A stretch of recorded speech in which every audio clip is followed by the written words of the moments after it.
तवे पे रोटी बनते, कढ़ाई में सब्जी बनते समय बर्तन को जलते चूल्हे के ऊपर गर्म होते देखा होगा।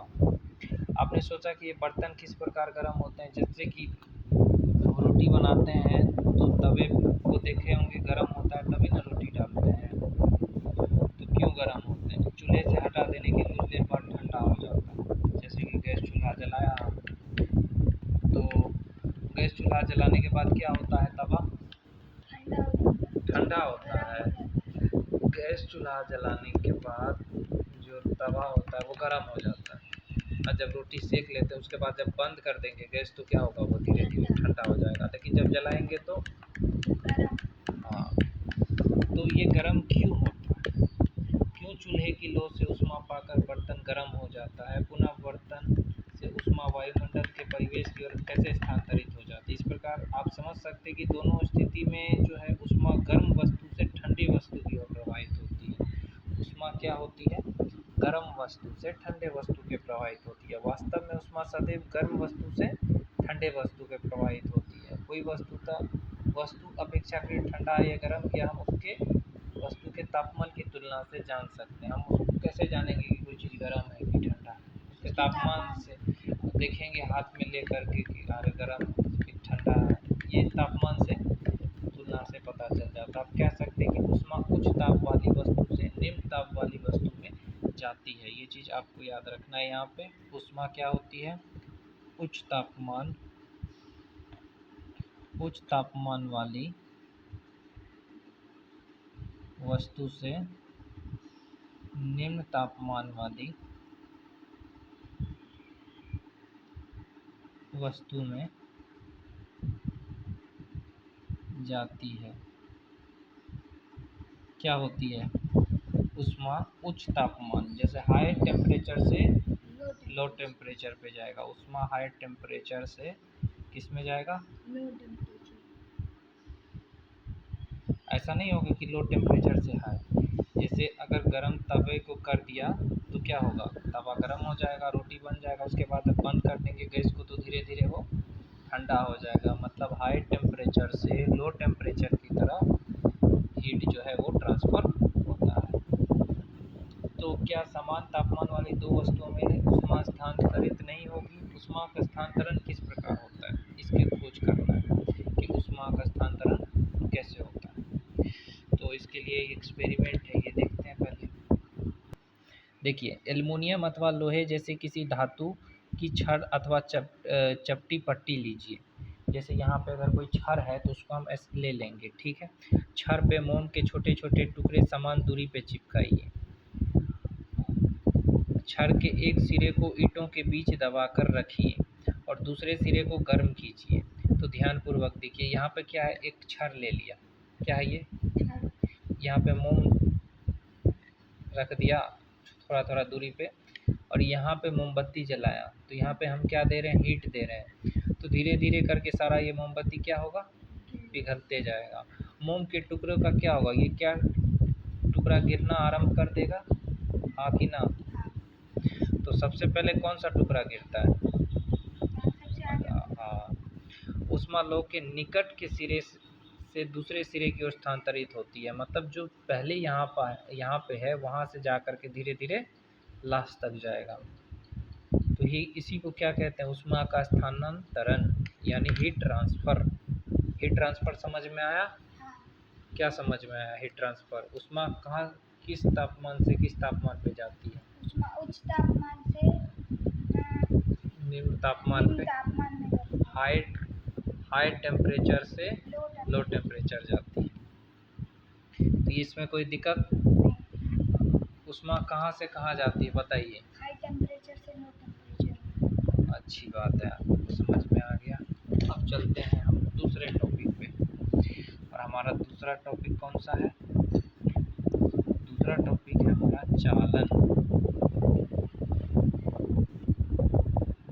चालन, इसको इंग्लिश में क्या कहते हैं? चालन को कंडक्शन।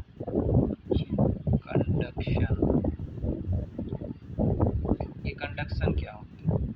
वह प्रक्रम जिसमें ऊष्मा किसी वस्तु गर्म सिरे से ठंडे सिरे की ओर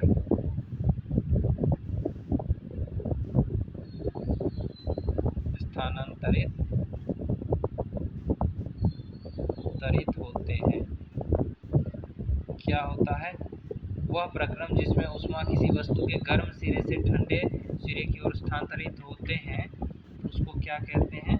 चालन, कंडक्शन।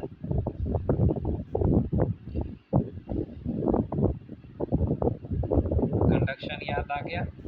कंडक्शन का मतलब क्या है? कंडक्शन का मतलब ये है कि वह एक प्रोसेस है जिसमें हाई टेम्परेचर से किसी वस्तु के हाई टेम्परेचर से जो है वो लो टेम्परेचर की तरफ जब हीट जाता है तो उसको हम क्या कहते हैं? उस प्रोसेस को हम कहते हैं कंडक्शन यानी चालन।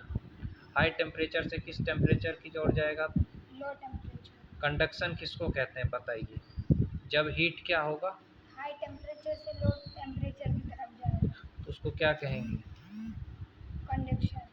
सही बात है। तो ठोस में ऊष्मा का स्थानांतरण प्रायः चालन प्रक्रम द्वारा होता है। जो ठोस होता है, सॉलिड होता है, ठोस का मतलब सॉलिड। इसमें क्या होता है? सॉलिड में क्या होता है? सॉलिड में जो हीट ट्रांसफ़र होता है वो कंडक्शन से होता है। क्या सभी पदार्थ में ऊष्मा का चालन आसानी से हो जाता है? आपने देखा होगा खाना पकाने के बर्तन, प्रेशर कुकर, सॉसपेन आदि में प्लास्टिक अथवा लकड़ी की हत्थी चढ़ी होती है। क्या आप किसी तप बर्तन को हत्थी से पकड़कर बिना हाथ जलाए उठा सकते हैं? नहीं उठा सकते हैं तो हाथ क्या होगा? जल जाएगा। अब हम पढ़ेंगे चालक एवं कुचालक। क्या पढ़ेंगे? चालक को क्या कहते हैं? कंडक्टर। और कुचालक को क्या कहते हैं? Bad conductor. तो हम देखते हैं कि एक्सपेरिमेंट किसी छोटे बर्तन, शीशे के गिलास और बीकर में गर्म पानी लेते हैं। ओके, जैसे यहाँ पे एक्सपेरिमेंट में दिखाया गया है, एक छोटा सा बर्तन, शीशे का गिलास ले लो या बीकर ले लो, उसमें गर्म पानी ले लो और उसमें कुछ वस्तु जैसे स्टील का चम्मच ये सब डाल देना है। उसमें के बाद आपको लगेगा थोड़ा देर में वो सब क्या हो जाएगा? गर्म हो जाएगा। फिर निकाल दोगे तो क्या होगा? ठंडा हो जाएगा। Conductor and bad conductor. तो अब चालक के बारे में पढ़ेंगे। चालक यानी कंडक्टर। पंखा के नहीं बदले चा। कंडक्टर। कंडक्टर का मतलब होता है जो पदार्थ अपने से होकर ऊष्मा का एक सिरे से दूसरे सिरे तक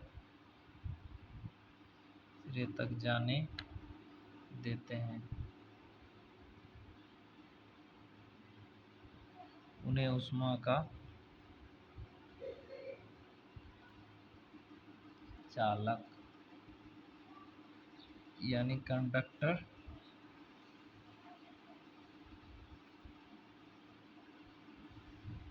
कहते हैं। जो पदार्थ अपने से होकर ऊष्मा को एक सिरे से दूसरे सिरे तक जाने देते हैं उसको कंडक्टर कहते हैं। कंडक्टर का मतलब क्या है? जैसे एग्जाम्पल अगर कंडक्टर का देख लो तो कंडक्टर का एग्जाम्पल हो जाएगा लोहा, तांबा, एल्यूमिनियम एट्सेट्रा। मतलब क्या है कि जो पदार्थ अपने से होकर ऊष्मा को एक सिरे से दूसरे सिरे तक जाने देता है।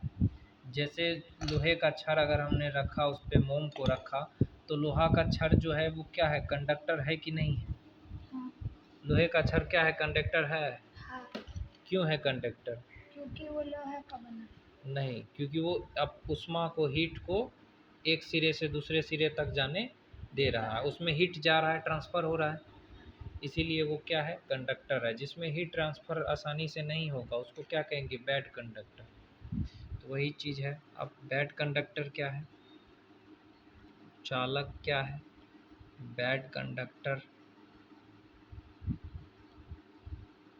बैड कंडक्टर का मतलब क्या है कि जो पदार्थ उष्मा को एक सिरे से दूसरे सिरे तक अपने से होकर आसानी से नहीं जाने देते, उसको क्या कहते हैं? उसको कुचालक, यानी उसको क्या कहते हैं? कुचालक यानी बैड कंडक्टर कहते हैं। तो कुचालक सब समझ में आ गया? हाँ, कुचालक कहते हैं इसको, यहाँ तक समझ में आ गया था। कुचालक किसको कहते हैं? चालक समझ में आ गया था कि जो पदार्थ अपने से होकर दूसरे सिरे तक जाने देता है हीट को, तो उसको कंडक्टर कह देते हैं। लोहा, तांबा, एल्युमिनियम ये सब कंडक्टर हो गया। और जो पदार्थ अपने से होकर के हीट को ट्रांसफ़र होने नहीं देता उसको बैड कंडक्टर कहते हैं, या उसको थर्मल इंसुलेटर कहते हैं। अब हमको पता क्या करना था, फ्लूइड क्या है? एयर जो है, ये फ्लूइड जो है वो कुचालक है या सुचालक है। तो यहाँ पे एक बीकर गोल पेंदी वाली फ्लास्क लीजिए, इसे जल से 2/3 भर दीजिए और इसे इस प्रकार रखने के बाद इसके नीचे एक मोमबत्ती जला सके। जब फ्लास्क का जल स्थिर हो जाए तो उसमें स्ट्रॉ की सहायता से पोटेशियम परमांगनेट का एक क्रिस्टल फ्लास्क की पेंदी पे रखिए। अब क्रिस्टल के ठीक नीचे मोमबत्ती जलाकर जल को गर्म कीजिए। तो जब हम जल को गर्म करते हैं तो लौ के पास का जल गर्म होता है और गर्म जल ऊपर उठता है। इस गर्म जल के आसपास का ठंडा जल इसका स्थान लेने के लिए आ जाता है और फिर यह जल भी गर्म होकर उठता है तथा आसपास के जल इसका स्थान पा जाता है। यह प्रक्रिया तब तक चलती है जब फ्लास्क का सारा जल गर्म न हो जाए। ऊष्मा हस्तांतरण की इस विधि को संवहन कहते हैं। अभी पढ़ेंगे कौन सा टॉपिक? संवहन। इसको इंग्लिश में क्या कहते हैं? कंडेंशन नहीं कहते हैं, इसको इंग्लिश में कन्वेक्शन कहते हैं। कन्वेक्शन का मतलब क्या होता है कि जब हम जल को गर्म करते हैं, जैसे यहाँ पे एक बीकर है, यहाँ पे इतना पानी ले लिया, ठीक, यहाँ से हीट दे रहे हैं। क्या दे रहे हैं? हीट दे रहे हैं। हीट देंगे तो क्या होगा? धीरे धीरे गर्म जल क्या होगा? ऊपर उठेगा, गर्म जल भाप बन के। तो गर्म जल के जो आसपास का, यहाँ पे अगर हम जला रहे हैं तो यहाँ का जल क्या होगा? गर्म होगा। लेकिन इसका जो आसपास का जो ठंडा जल है इसका स्थान घेरने लगेगा। यहाँ जो आसपास इसका क्या है, ये गर्म जल होगा, इसका आसपास का जो है वो ठंडा जल जो है वो इसके स्थान पे आने लगेगा, सब आने लगेगा। तो फिर ये जल गर्म होकर ऊपर उठेगा। देखो, जैसे यहाँ पे अगर आप जलाओगे, यहाँ पे हीट देंगे तो ये जो गर्म जल है वो धीरे धीरे गर्म होकर के क्या होगा? ऊपर उठेगा। तो इसके आसपास का जो ठंडा जल है वो फिर इसके स्थान पे आने लगेगा, है कि नहीं है? फिर धीरे धीरे फिर ये उठेगा, फिर ये वाला जल, फिर यहाँ से ये जल, यहाँ से ये ठंडा जल इसके स्थान पे आने लगा। धीरे धीरे करके सारा जल गर्म हो जाता है। तो ये तब तक चलता रहता है जब तक ये पूरा पानी गर्म नहीं हो जाता है। इसी को हम क्या कहते हैं? कन्वेक्शन कहते हैं, संवहन कहते हैं। तो वायु भी जल की तरह सबसे पहले लौ के पास गर्म होकर ऊपर उठती है और आसपास की हवा फिर उस स्थान पे आ जाती है। तो एयर में भी यही होता है, जिस तरह से फ्लूइड में आपने देखा उसी तरीके से एयर में भी होगा। एयर में भी क्या होगा कि सबसे पहले जो है यहाँ पे गर्म हवा जो है ऊपर उठ जाएगी, फिर उसके आसपास का जो ठंडा हवा है वो उसका स्थान घेरेगी, फिर धीरे धीरे करके सारा हवा गर्म हो जाएगी। तो वही कह रहा, वायु भी जल की तरह सबसे पहले लौ के पास गर्म होकर ऊपर उठती है और आसपास की हवा फिर उस स्थान पे आ जाती है और यह संवहन की प्रक्रिया चलती रहती है। अपने विचार की पुष्टि के लिए क्रियाकलाप करते हैं।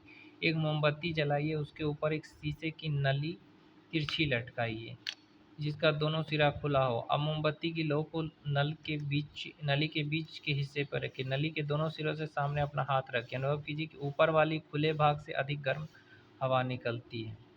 क्यों?